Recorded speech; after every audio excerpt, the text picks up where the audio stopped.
بسم اللہ الرحمن الرحیم اللہم صلی علی محمد و آل محمد۔ اس طرح کا اعتراض کرنا کہ چونکہ اللہ تعالیٰ نظر آنے والی ذات نہیں ہے تو انسان کس طرح اس کی اطاعت کرے، کس طرح اس پر ایمان لے آئے، یہ اعتراض کوئی نیا نہیں ہے، تاریخ میں پہلے بھی قومیں کرتی رہی ہے۔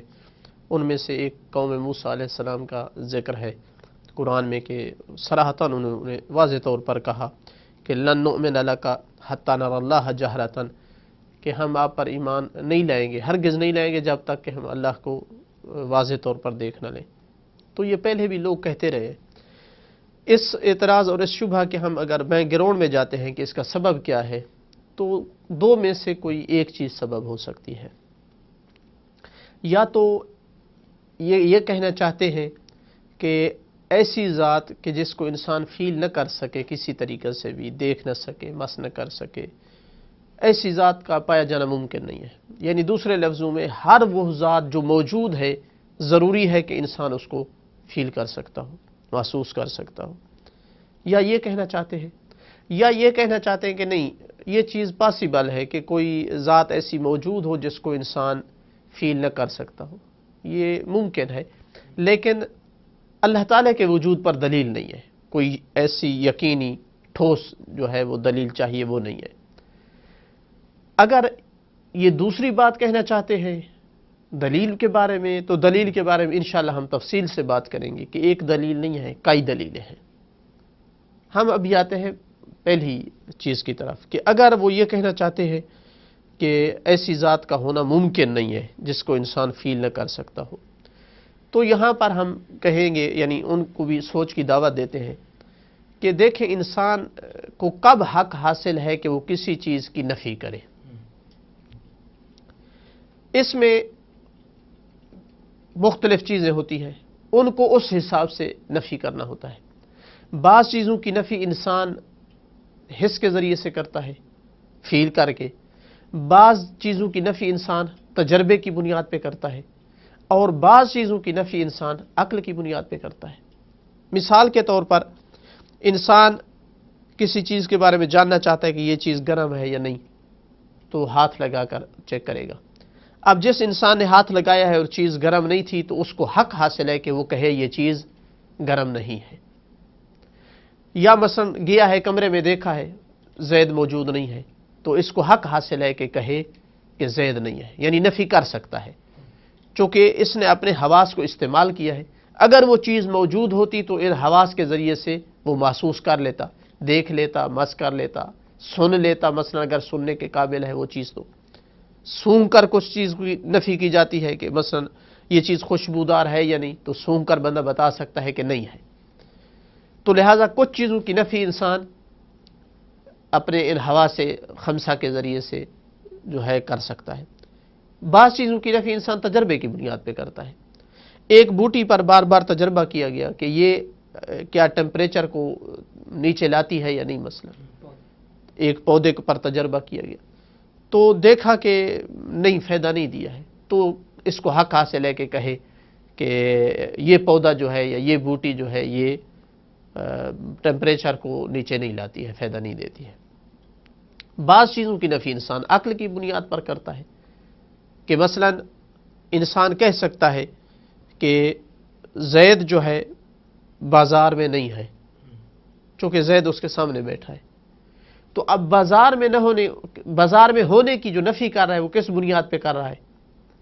نہ وہاں دیکھ رہا ہے اس کو، نہ وہاں تجربے کے ذریعے سے، عقل کے ذریعے سے، چونکہ زید ایک ایسا وجود ہے جو یہاں ہے تو وہاں نہیں ہے۔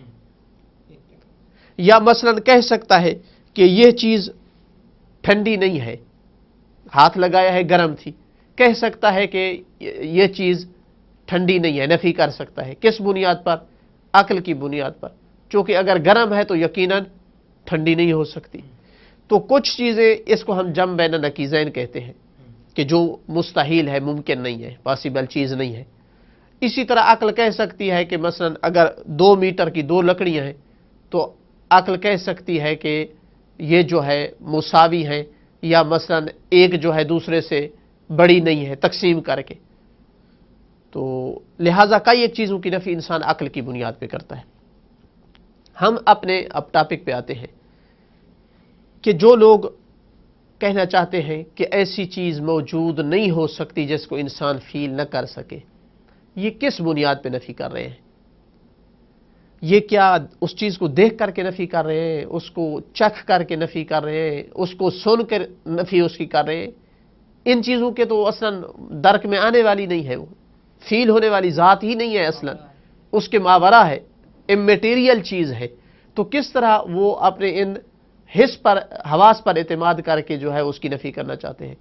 تجربے میں آنے والی چیز بھی نہیں ہے کہ تجربے سے نفی کریں، اور نہ ہی جو ہے ان کی عقل یہاں کہتی ہے کہ ایسی ذات کا پایا جانا ممکن نہیں ہے۔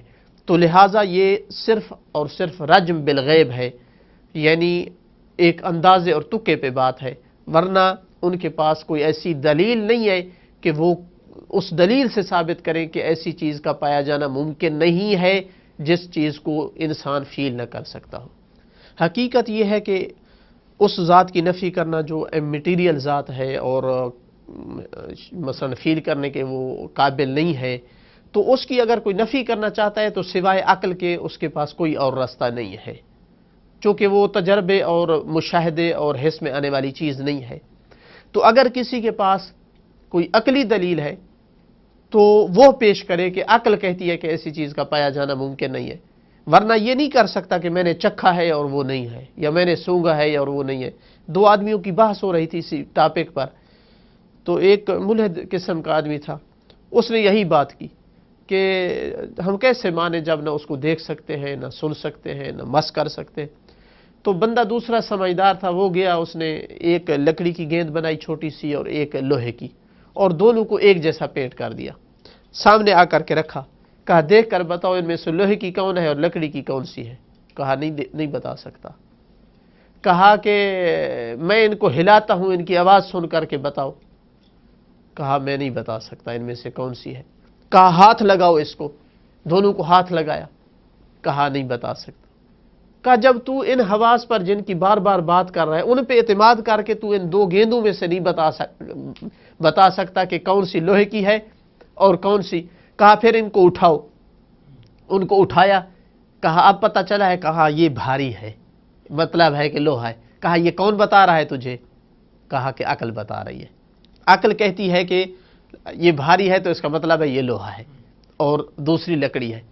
تو صرف یہاں اگر قابل قبول ہے تو عقلی دلیل ہو سکتی ہے، اور ابھی تک ان کے پاس اس طرح کی کوئی عقلی دلیل نہ موجود تھی اور نہ اب ہے، اور نہ قیامت تک ایسی دلیل عقلی لانا ممکن نہیں ہے، بلکہ انشاءاللہ آنے والی گفتگو میں ہم کئی ایک جانب سے عقل کے ذریعے سے ثابت کریں گے کہ اللہ تعالیٰ کی ذات جو ہے وہ موجود ہے۔